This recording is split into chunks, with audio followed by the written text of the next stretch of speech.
So here is the remains of my 1965 Buick GranSport that I picked up last summer. This car was pretty much complete when I first got it. I think there's some older videos on my channel when I first got this car. It was missing a few things. The radiator was missing and the rear bumper was gone. This car spent 30 years in a junkyard. But I did eventually get the title for this car, and it still had its original numbers matching 401 in it. It had a Super Turbine 300 2-speed automatic, this car. It's a bucket seat car. I do have the console. I've taken that out. Of course, the headliner was gone. Still has the original radio in the dash. But as you can see, this car is very badly rusted. The roof is rusted loose just about from the A-pillars. The windshield glass is about to fall out of it.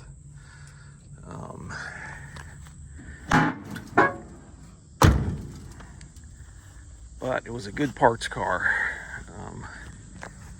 There might be some people in this world that would attempt a restoration on this car, but it's not going to be me. It would probably cost more than it would ever be worth to restore this car. The chassis, the original GranSport fully boxed chassis with all of its original equipment, was in good shape. I've already restored that chassis. I'm not sure how that's all going to unfold, but I have the other two Skylarks. Both of them are 64s. One of them is a pretty nice one that I recently picked up. It was a 6-cylinder car. I'm in the process of putting the 401 and a turbo 400 out of a 64 Riviera into that car. Be more video on that here in just a moment. Okay, so in the shop now. This is the other 64 Skylark that I picked up this spring.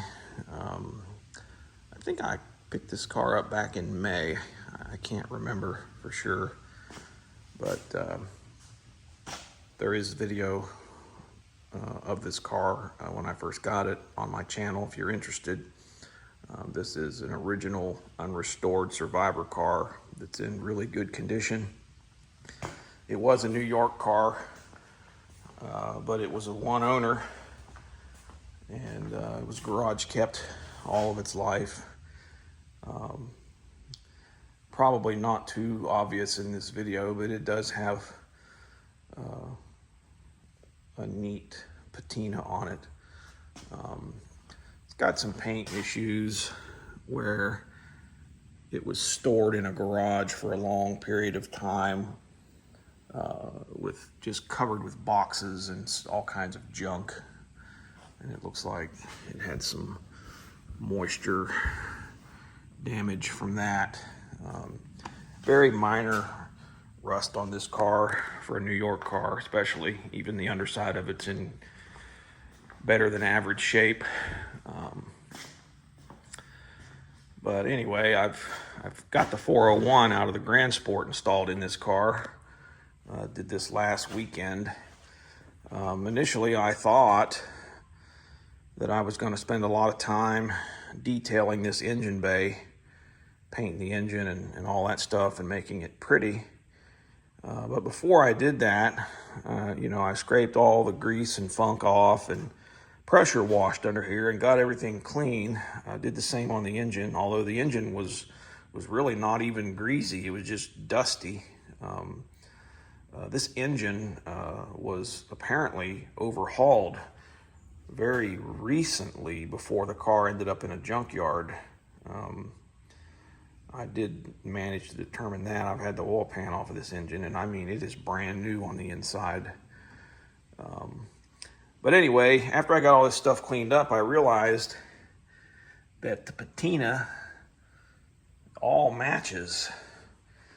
And so, since I have every single original piece to this engine and all of its accessories with matching patina, I decided that I was just going to put it all together just like it is.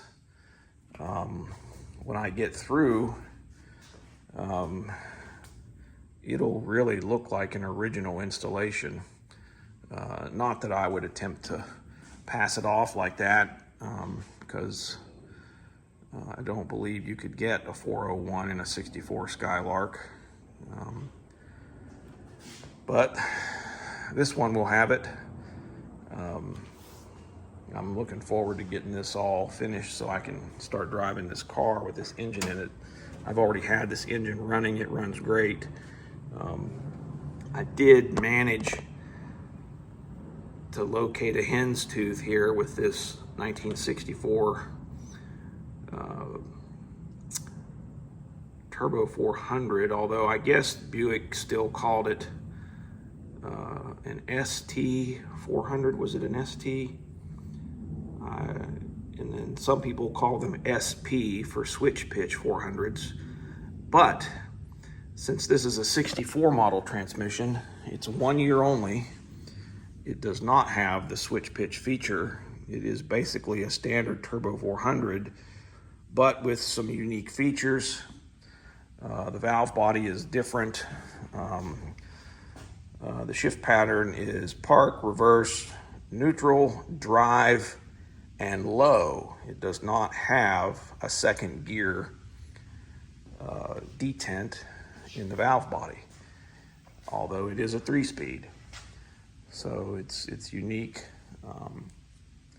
The transmission was in good shape. I did tear it down and overhaul it. So I'm excited to have a 3-speed in this car. Of course, I had to relocate the cross member, and I'm going to have to shorten the drive shaft about 5/8 of an inch for this combination to fit in here and work.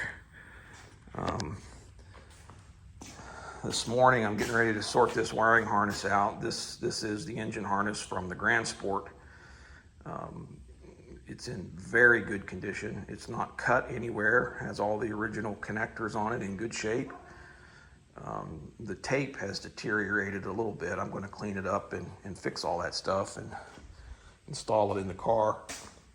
And then here's the front drive accessories: power steering pump, fan, alternator, all the brackets, everything original to the 401.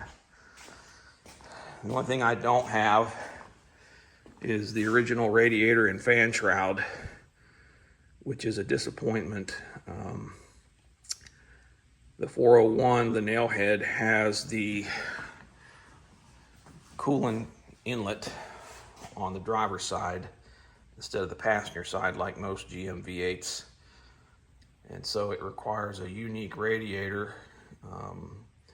The outlet, the lower outlet on the radiator that belongs in this car, has a 90-degree elbow on it where it sticks straight up so that it will clear the steering box down here.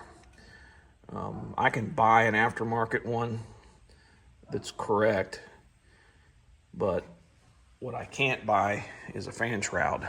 So if anybody knows where I can find a fan shroud and the upper attaching hardware that fits the radiator support, please comment in the comment section. I don't expect that I'm going to be able to find that stuff very easily. I'll probably end up having to fabricate something. But that's all for today. Thanks for watching, and be sure to subscribe to my channel.